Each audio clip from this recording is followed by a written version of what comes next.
Bem-vindos, esse é o ES Brasil Debate especial Destinos ES. Eu sou Amanda Amaral e vamos falar sobre segurança no turismo de aventura.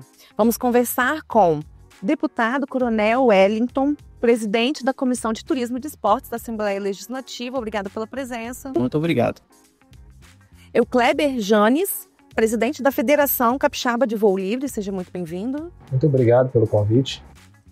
E Oswaldo Baldin, empresário do setor e sócio fundador e membro da Associação Capixaba de Escalada. Seja muito bem-vindo. Obrigado pelo convite, satisfação colaborar com o turismo de aventura. Esse debate é um oferecimento de Assembleia Legislativa do Estado do Espírito Santo, 190 anos, Bandes, ao seu lado para você estar sempre à frente. Banestes, crescemos juntos. Sebrae Espírito Santo, pessoas transformam negócios, negócios transformam realidades. Até onde vai o limite para o turismo de aventura? Recentemente, acompanhamos o caso da brasileira Júlia Marins, que faleceu visitando um vulcão na Indonésia. O turismo de aventura vai crescendo, mas qual é o limite para o turista e para o prestador de serviço? Eucleber, de quem é a responsabilidade? Né? Tem a responsabilidade do turista e tem também para quem está prestando serviço. Como que isso é entendido no setor? Bom, para o voo livre, falando especificamente do voo livre, o voo livre hoje já tem uma regulamentação da ANAC, né, que é uma lei lá, a RBAC 103, né, para o aerodesporto, no nosso caso, mas ele deixa claro que a responsabilidade é do tutor, né, se for um praticante ali, do instrutor que vai ensinar, então ele tem a responsabilidade dos dois lados, tanto do praticante quanto quem vai prestar o serviço, né? Então, para quem vai prestar o serviço, ele deve deixar muito claro para a pessoa, para o contratante, do grau de risco que aquilo tem, né? Que não tem nenhum tipo de segurança, né? Por exemplo, até isso a ANAC fala sobre no voo livre, para falar que é um esporte radical e que a pessoa tem que estar ciente disso, se de fato ela gostaria de fazer isso. Então, existe até hoje a necessidade de ter seguro de vida para quem faz voo duplo, por exemplo, para com o contratante, né? E explicar, e a gente sempre está preocupado com quem a gente está contratando esse serviço, porque a gente está falando de vida, né? Como você deu um exemplo aí agora, de pessoas que passou por um crivo para chegar naquela condição ali. E aonde entra, né, a nossa instituição, a nossa federação, é de sempre estar entregando para a sociedade pessoas totalmente habilitadas, pessoas que passaram por vários treinamentos, por vários crivos para ter aquela habilitação. Então isso que é importante, a gente saber quem a gente está contratando, porque a gente está falando de vidas, né? Então, as pessoas que a gente vai procurar para passar para a gente essa experiência, que é uma experiência maravilhosa, né, em qualquer área do turismo, né? Principalmente na escalada, né? Para conhecer lugares que a gente não conheceria se a gente não tivesse um tutor para nos levar, né? É procurar pessoas extremamente capacitadas. Mas como que a gente sabe que ele é capacitado? A gente sabe por uma habilitação, por um registro em alguma federação, porque lá a gente sabe que ele vai passar por um crivo para poder prestar esse serviço. É isso mesmo, Oswaldo. Na escalada também acontece de, às vezes, alguém prestar um serviço que ele não ser um profissional capacitado, né? Olha, pode parecer contraintuitivo o que eu vou falar, mas com 25 anos de causa, trabalhando, operando o turismo de aventura aqui no Espírito Santo, eu diria que a primeira responsabilidade é do cliente, é de quem está contratando, porque quanto mais cresce esse turismo de aventura, deveria crescer em proporção à consciência das pessoas. Então, o que a gente vê são pessoas que querem ter uma experiência na natureza, mas se iludem muito com rede social, com beleza daquele prestador de serviço. Elas se baseiam em preço e imagens, né? Imagens é um bônus. Então, a pessoa que vê fotos bonitas em Instagram, isso não tem uma ligação direta com a qualidade desse operador. Então, as pessoas devem ter um senso crítico maior antes de contratar. E o que eu vejo muito, né, as pessoas às vezes se prendem ao valor das atividades, ao preço. Quem procura essas atividades sempre tem em mente, primeiramente, perguntar o preço, deveria se perguntar quanto vale a minha vida. Espero que ninguém tenha essa resposta na ponta da língua, né, porque vida nenhuma tem valor. Não tem como a gente colocar valor. Mas o que eu quero trazer com esse pensamento é que as pessoas têm que ser mais críticas em avaliar quem está me levando. As pessoas deveriam perguntar para a empresa, para o operador, para o instrutor, para o guia, quem são vocês para me resguardar que eu vou ter uma experiência bacana, inesquecível e segura? Essa deveria ser a pergunta principal de quem está procurando fazer esse tipo de atividade. E, obviamente, que a responsabilidade civil é de quem está operando, né? Então, se realmente acontecer um incidente ou um acidente, a responsabilidade mesmo é do operador. Aí entra a questão também da comissão que pode fomentar esse debate, né? Sim, é muito importante. Primeiro, nós estamos sendo recebidos aqui para esse importante veículo de comunicação. Vocês que abrem as portas para esse debate, que é um debate salutar, que vem na direção de nós construirmos políticas públicas para que nós possamos minimizar os impactos desse problema que atinge todo mundo.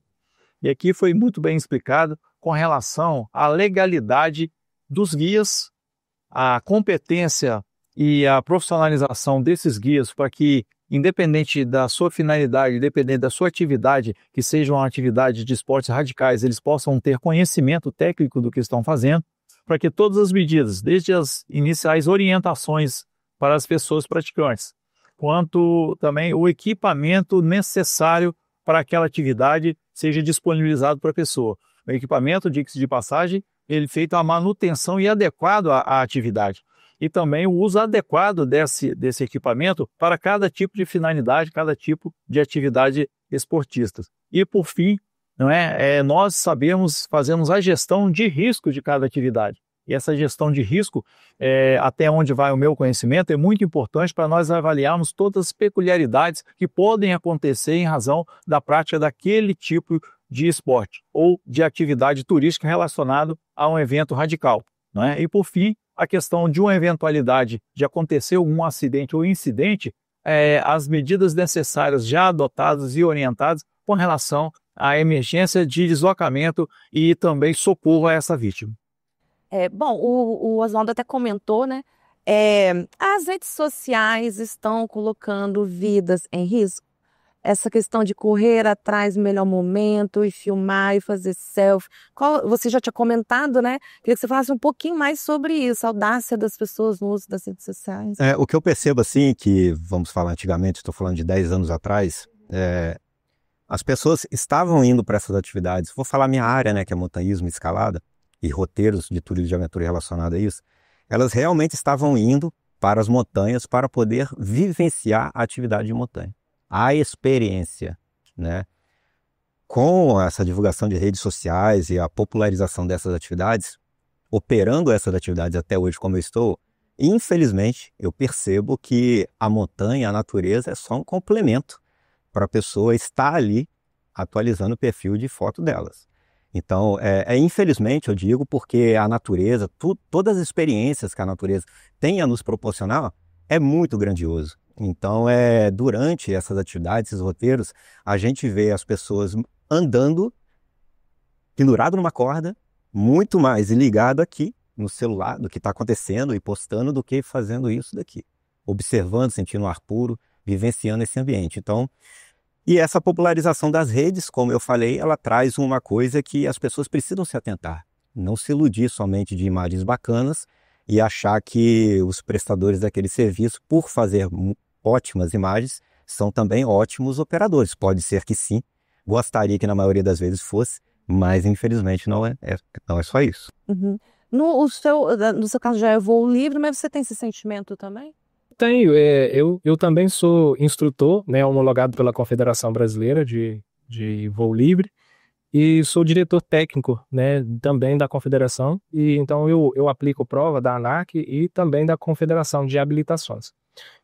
Quando eu vou prestar o serviço de instrução, a primeira pergunta que eu faço para a pessoa que está ali para fazer o curso é qual é o interesse dele no voo livre? Por que do voo livre?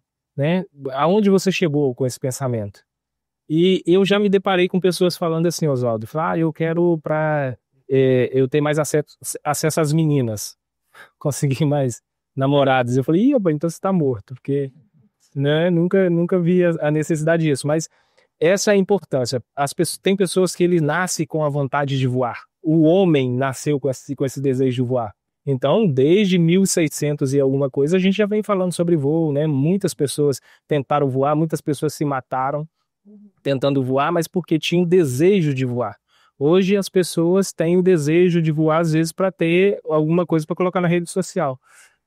Eu conheço pessoas que voavam, até parou de voar um pouco, porque de fato o desejo dele era isso. Era colocar alguma coisa na sua rede social.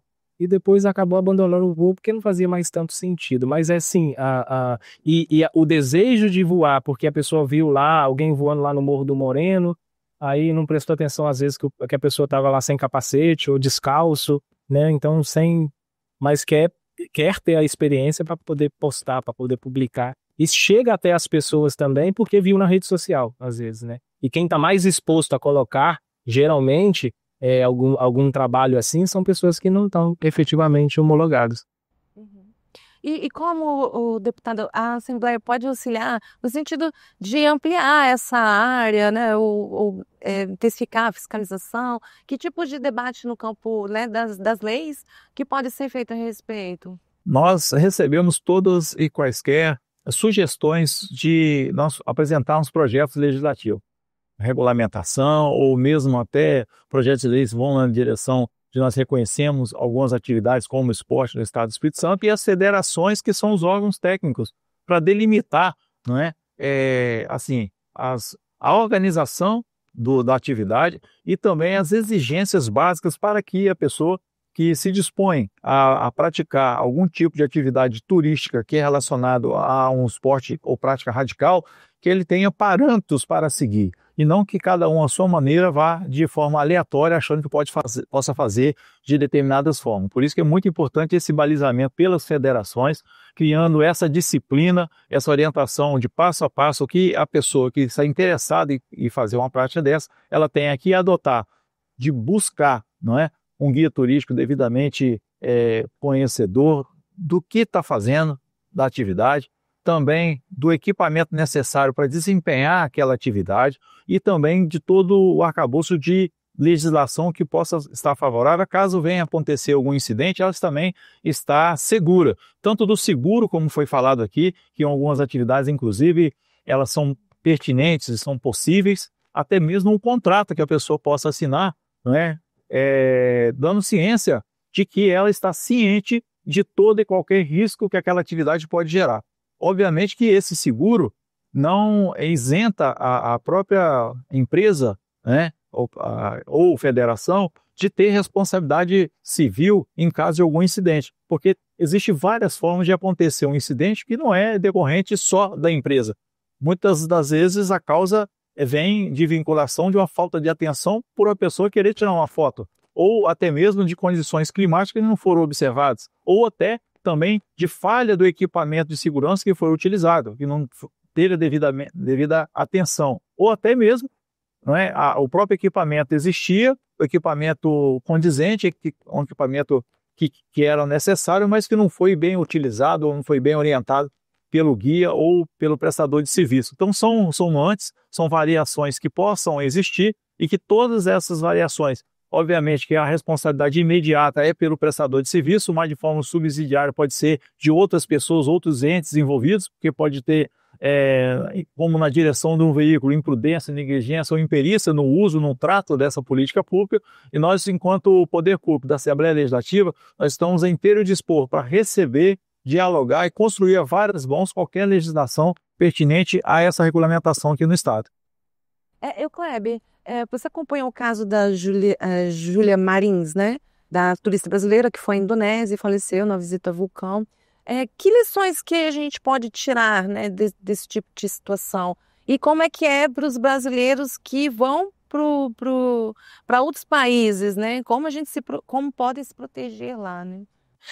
O Oswaldo fez uma boa colocação, né, da responsabilidade do turista, né? O turista, ele simplesmente chega num país que ele não conhece e ele vai simplesmente, tem ali um guia turístico e eu vou. Quem me informou sobre esse guia turístico? Contratei o serviço. Ao longo do trajeto do serviço, como eu estou percebendo aquele movimento? Tá bem seguro? Tá tudo certo? Não, tá errado. Me deixou para trás. Eu vou voltar. Eu vou sentar, vou esperar. Né? Então, em que momento... No voo livre a gente fala que o voo livre ele tem 3 pilares, mas em todo trabalho aí que a gente trabalha com turismo e aventura, tem 3 pilares, que é a natureza, a pessoa e o equipamento. Se um desses pilares estiver com problema, você não pode efetuar a prática, que vai acontecer um problema. Eu briguei com a minha esposa, eu vou voar de parapente para eu refrescar a mente. Não, você vai resolver o seu problema com a sua esposa. Parapente não é para isso, não. Então nós temos morte que aconteceu no voo livre, no Campeonato Brasileiro, que o piloto havia comentado com todo mundo, ele não era do nosso estado, havia comentado com todo mundo que ele estava em processo de separação, estava muito triste, e ele veio para o Campeonato Brasileiro para refrescar a mente. E aí teve um colapso, entrou em giro, e todo mundo que viu acontecendo falou, não, ele não reagiu em nenhum momento. Você não via nenhuma reação dele, ou seja, parece que se suicidou, não sei, ou simplesmente não estava com a cabeça para resolver o problema. Então, desde quando a gente escolhe um prestador de serviço, primeiro a gente tem que fazer um levantamento. Quem que eu conheço que já foi com esse prestador de serviço? Qual a história desse prestador de serviço? Ele está de fato habilitado? Ele é uma pessoa consciente? Ele manda o equipamento dele para revisão semestralmente ou de acordo com a prática dele, com menos tempo? Como que está? Como que está a cabeça dele? Ele está bem? Né? Então, a gente deve... Quem vai praticar, quem vai procurar o profissional, ele tem que fazer esse levantamento, né? Então a gente não tem que procurar a federação para entender o porquê aconteceu. A gente tem que procurar a federação para saber como a gente deve fazer para não acontecer, né? Sobre a questão da prática do voo livre, né? Tem pessoas até que falam assim, o voo é livre, eu não preciso de federação, confederação. Ele é livre de propulsão, por isso que se chama voo livre, não tem motor. É por isso, não é porque você voa em ar livre, não. É voo livre de propulsão, né? Então, a prática não me diz muita coisa se eu não tiver conhecimento, né? Tem uma frase que eu gosto muito do Frank Brown, que eu já fiz curso com ele também, e ele fala, tenha conhecimento para você não precisar da sua habilidade. O dia que você precisou da sua habilidade, você não tem conhecimento, então volta para a estaca zero. Porque conhecimento, às vezes, não resolve o seu problema. Quer dizer, a prática, às vezes, não resolve o seu problema. Às vezes, você precisa de conhecimento. Uma vez eu entrevistei o Frank Brown mesmo, que ele é daqui, né? Sim. E aí eu falei, como é voar para você, né? A matéria era sobre medo. O dia que eu não tiver mais medo, eu não vou mais. Porque é isso que você está explicando, se torna perigoso. E escalada também, assim, né? Dependendo do tipo, né? Pegando essa fala do Frank, né? Quando a gente está muito tempo na atividade, fazendo a escala há mais de 30 anos, tem que aumentar o medo, na verdade. Quanto mais a gente tem medo, mais a gente tem um senso de se autoproteger. Então, e o conhecimento, exatamente. Com o conhecimento você tem mais medo. Exatamente. Quando eu era mais novo, comecei a escalar, eu achava que tinha vida eterna, né? Super corajoso, e isso não é o ideal, né? O ideal é a gente ter limites. Então, assim, eu recebo muito, uma das coisas que eu mais recebo, assim, ao longo dos anos, as pessoas falaram, eu não vou fazer rapel, eu não vou fazer escalada porque tem medo. Essa é a melhor pessoa para vir fazer atividade, porque ele tem um limite. E a pessoa passa a entender que ela pode fazer um voo, que ela pode fazer uma escalada, pode fazer um rapel, a partir do momento que ela pega um instrutor, um guia capacitado e explica para ela que emocionalmente e ali na parte física ela está assegurada de equipamentos e capacitações que vai fazer ela superar o medo. Então o medo é normal, nosso instinto de autodefesa. Ainda bem que temos medo.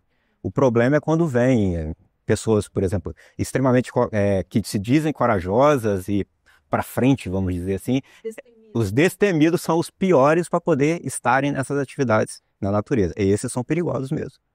E aqui, agora jogando um pouquinho de lenha na fogueira, vocês estavam comentando nos bastidores que o Espírito Santo é uma referência para escalada, para voo livre, né, para atividades ao ar livre, e que isso tem atraído até pessoas de fora, que o Espírito Santo já virou uma referência para isso, né? Que cuidados, que tipo de análise que se pode fazer dessas pessoas vindo para cá com relação a essa questão de estão regulamentados, de onde vêm, o que estão buscando, né? Com base na experiência de vocês, né? No livre a gente não precisa preocupar muito, porque as pessoas que vêm para cá são pessoas competidoras.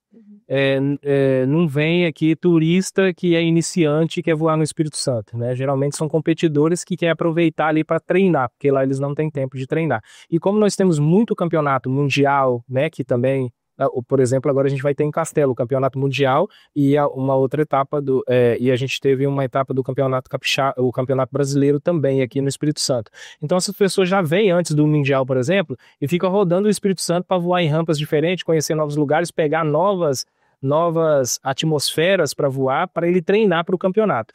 E lá fora, por exemplo, você não precisa fazer uma fiscalização na rampa, porque as pessoas são ensinadas desde criança a respeitar as condições, respeitar a legislação, ser consciente. Desde criança eles são treinados a ser consciente. Então ninguém que não é habilitado, ele não vai lá para a rampa na França e vai decolar. Então não vai ter nenhuma pessoa perguntando cadê sua habilitação. Já aqui no Brasil, em Santa Teresa já está fazendo isso, já está pedindo pelo menos o certificado da ANAC se ele não tiver habilitação.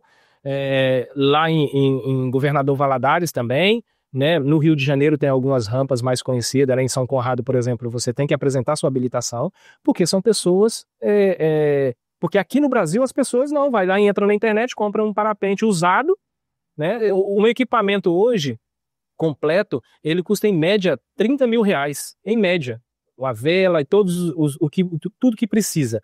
A pessoa hoje consegue entrar na internet e comprar uma sacola lá por R$6 mil, R$4 mil, que nunca foi para uma revisão, né? E talvez está com um nível de porosidade muito baixa. Então, assim, enquanto está voando, tá tranquilo. Mas quando dá um colapso, aí ela já não abre mais, porque ela não tem aquela condição. E as pessoas que estão aprendendo não vai fazer um curso de simulação de incidente em voo. A gente vai em cima de uma lagoa, lá em São Paulo, a gente provoca problemas para poder resolver problemas. Então, quantas pessoas que estão aí hoje que nunca fez um CIV? Agora, para você chegar ao nível de instrutor, você tem que ter esse curso, por exemplo, tem que ter um monte de curso. Então, você leva, em média, 10 anos para conseguir se tornar um instrutor. E aí a pessoa não. E para ser piloto de duplo, você tem que ser nível 4. Você tem que ter 4.500 quilômetros voado, entendeu? Tem que ter um monte de coisa, curso de primeiro socorro certificado, tem que ter um monte de curso, um monte de trajeto para chegar até lá. Aí a pessoa fala, não, isso é impossível. Aí compra um duplo e quer fazer voo duplo, quer ganhar dinheiro, porque é simples, né? Lá no Rio de Janeiro ainda é pior que a gente, lá é R$800 um voo duplo, aqui é 300, 350. Mas você imagina, ninguém quer trabalhar mais, ele vai lá, faz 10 duplos num dia, ganha R$8 mil, então para ele tá bom. Então para que ele quer fazer alguma coisa? Então eles ficam nessa fala de, não, o voo é livre, não preciso de associação, federação, não me dá nada. Essa é a importância dos campeonatos nos estados, porque quando tem um campeonato, quem não é habilitado não pode correr um campeonato capixaba, por exemplo. Aí a gente acaba trazendo essas pessoas também, né? E que inclusive é uma coisa que eu quero deixar aberta, que a federação está disposta, quem não é habilitado, que quiser se habilitar, a gente aplica a prova, né? Enfim, e estamos abertos. Na escalada, a gente tem o Pico da Bandeira, que é o terceiro maior pico do país, já atrai bastante gente, né? Por Espírito Santo. Também tem atraído pessoas de fora do país. A geografia do Espírito Santo é extremamente favorável porque é um estado pequeno, né? Então a locomoção é muito rápida e a geologia, se falando agora da minha área de montanhas, é absurdo o potencial, a quantidade e a beleza das nossas montanhas. Então, só para vocês terem ideia, né? Quando a gente sobe uma rocha pela primeira vez, a gente instala os pontos de ancoragem no decorrer de uma parede de rocha de 500 metros, por exemplo. Isso se chama conquistar uma via de escalada. Depois que a gente conquista, a gente divulga, porque quem conquistou quer que outras pessoas usufruam daquilo. No Espírito Santo, hoje deve ter mais de 1.300 vias de escalada pelo Espírito Santo, né? Na grande maioria dos municípios tem escalada, de norte a sul, sendo que a região norte, noroeste, se destaca porque lá se concentra muitas montanhas próximas uma das outras. Então, a escalada é um esporte muito antigo no estado, desde 1947. Culturalmente, a nível Brasil, o estado é conhecido muito por escaladores de outros estados.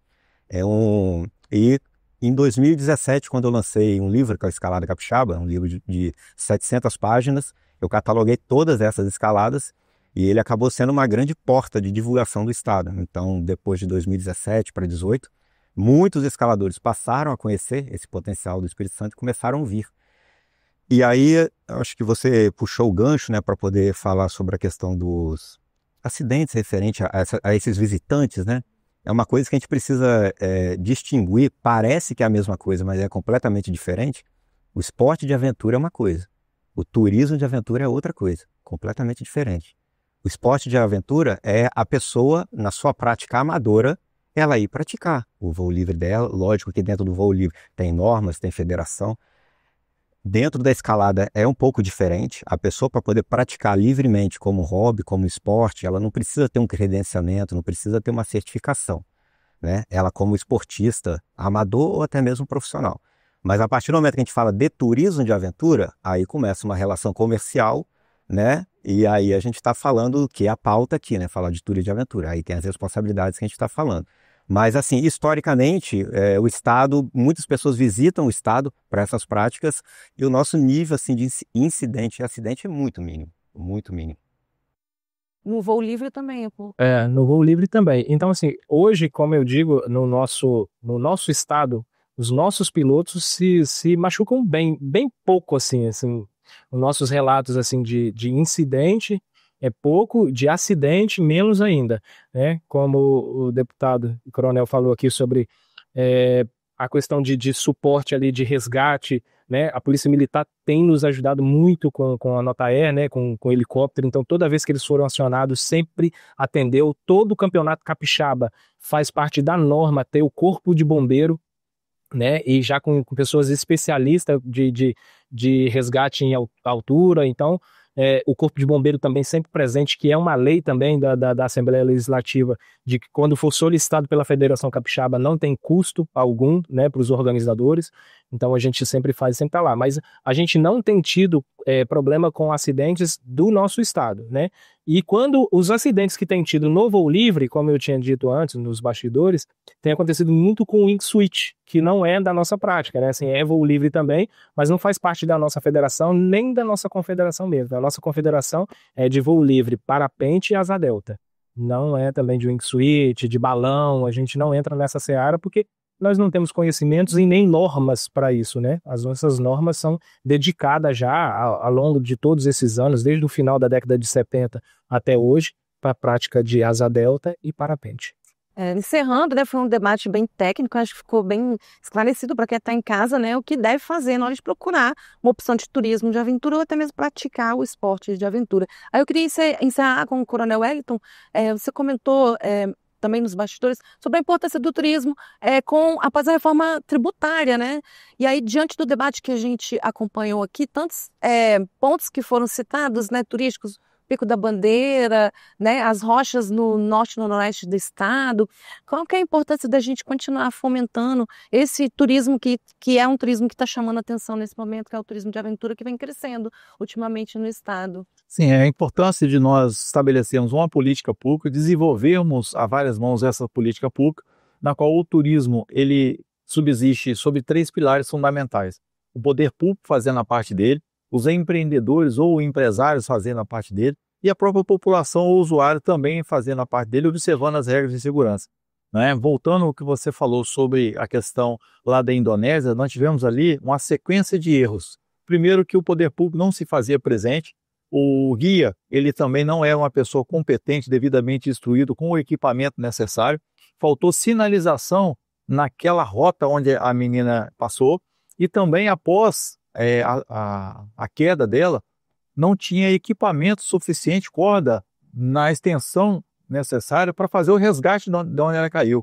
E numa sequência ainda maior, não tinha um equipamento para fazer o resgate, não só a avaliação de risco, mas o resgate dela onde ela parou. Um helicóptero, como ele bem falou aqui, de diversos casos aqui no Espírito Santo em que houve algum tipo de necessidade de intervenção do Nota E lá no Pico da Bandeira, por exemplo, que é a região onde eu moro. Eu já fui 6 vezes lá no Pico da Bandeira. Nós sabemos muito bem que o tempo de resposta é um fator preponderante para minimizar os impactos, tanto do ferimento ou também do socorro, para nós mantermos um bem maior, que é a vida da pessoa ou do praticante, ou do turismo ou de alguma atividade que seja uma atividade radical. E no Espírito Santo, como nós temos certeza de que as federações estão organizadas, é importante que nós observássemos sempre a Lei Geral do Turismo e as legislações que existem com relação, primeiro, todos os equipamentos estar de acordo com a ABNT, que é a Associação Brasileira de Normas Técnicas, passando pelo Inmetro, realmente todos os equipamentos que têm necessidade de terem essa avaliação.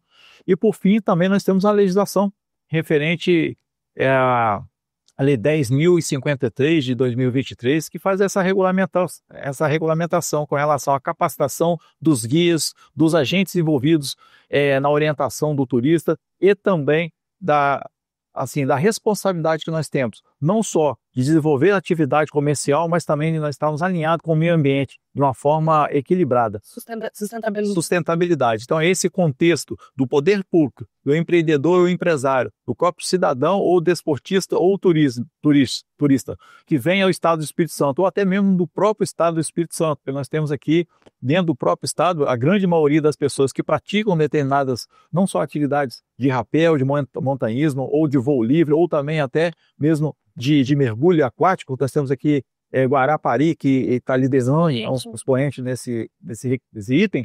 Nós temos aqui que praticar, incentivar cada vez mais, mas cobrar de todas as pessoas, de todos os agentes de viagem, de todos os guias turísticos, que estejam adequados às regulamentações descritas e exigidas pelas federações, porque eles que são, não é uma legislação que existe colocando regras, são eles da federação que sabem o dia a dia, sabem as regras que devem ser impostas, cobradas para cada um deles na medida de sua responsabilidade, porque a responsabilidade ela é solidária. Uma hora é do agente de turismo, outra hora é do guia, outra hora é do próprio turista, e assim, as condições adversas acontecem, nós não gostaríamos que acontecesse, como aconteceu lá na Indonésia, e quando aconteceu, nós tivemos uma grande decepção por conta até da diplomacia brasileira, de ter dificuldade da gente trazer, de resgatar a nossa querida amiga e irmã patriota de lá da Indonésia, e depois também transtorno de trazer aqui para o Brasil, sem contar também no apoio psicológico futuro do que aconteceu junto à família. O S Brasil está terminando, mas antes vamos ouvir os nossos patrocinadores. Aqui, pela primeira vez, foi aberto o caminho para dar voz àqueles que não tinham. Neste lugar, os capixabas descobriram que quando todos podem falar, o que se ouve é a voz da cidadania. Pensando sempre à frente e olhando para frente também. Cada marco da história, dos direitos e das conquistas do Espírito Santo Nasceu aqui, na Assembleia Legislativa. São 190 anos de desafios e conquistas, construindo junto com os capixabas os avanços da educação, do desenvolvimento econômico e social do nosso estado.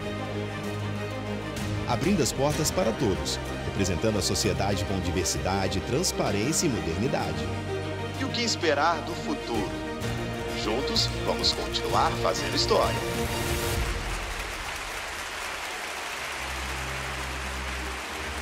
Assembleia Legislativa do Espírito Santo.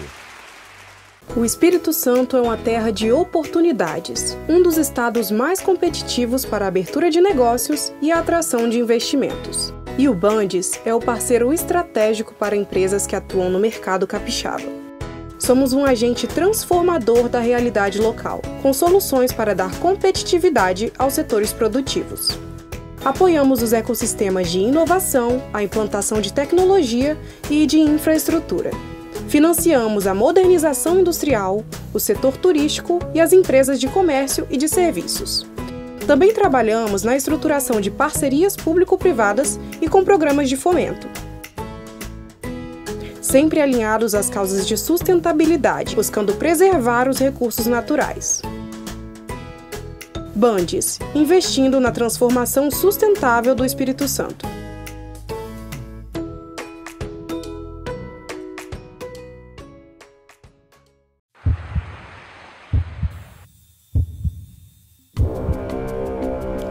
A indústria capixaba está evoluindo e o Senai está mais uma vez à frente dessa transformação.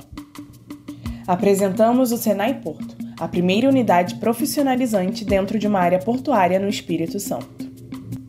Com uma localização estratégica, o Senai Porto chega para impulsionar a economia e a qualificação profissional, oferecendo cursos em logística, gestão portuária, tecnologia da informação, economia do mar e economia criativa. Com mais de 4.000 metros quadrados e a capacidade para 1.800 alunos, essa unidade trará inovação e tecnologia para a qualificação da mão de obra capixaba. Senai, a indústria do amanhã depende das iniciativas que tomamos hoje. investir nas pessoas para que elas invistam em seus sonhos. Isso é crescer junto. Há 22 anos, o Microcrédito Banestes incentiva microempreendedores com apoio e recursos para os seus negócios por meio do programa Nosso Crédito do Governo do Espírito Santo. Já foram mais de R$1 bilhão em créditos com as melhores condições e facilidades, dando oportunidade para empreendedores informais e sem comprovação de renda. Microcrédito Banestes. Crescemos juntos. Quando a vocação de um lugar encontra a força certa para impulsioná-la, o cenário pode mudar muito rápido. O propósito do Sebrae é transformar territórios impulsionando vocações, apoiando os pequenos negócios, fortalecendo o turismo local. Pessoas transformam negócios, negócios transformam realidades. Sebrae. O S Brasil Debate contou com a presença do deputado Coronel Wellington. Muito obrigada por ter aceitado participar. Obrigado, Amanda. Obrigado, S Brasil, a todos os telespectadores que nos ouvem e nos veem através da rede social. E parabéns para todos vocês que estiveram aqui prestando relevantes serviços e informações necessárias à comunidade capixaba, em especial do turismo de aventura. Kleber Janes, também muito obrigado por ter vindo. Eu também agradeço pelo convite, por ter lembrado da Federação Capixaba de Voo Livre para estar aqui nesse debate, que é muito importante, e eu quero agradecer a cada um que aqui está também. Oswaldo Baldin, também muito obrigado por ter aceitado participar do debate. Obrigado pelo convite. A Associação Capixaba de Escalada agradece o convite. Foi um prazer estar debatendo esse tema tão importante aqui. E espero que o turismo de aventura seja cada vez mais conhecido, divulgado e usufruído aqui no Espírito Santo. Muito obrigada a presença de todos. E para você que nos acompanha, quer saber mais sobre essa e outras informações, acesse sbrasil.com.br, acesse também nossas redes sociais e até a próxima.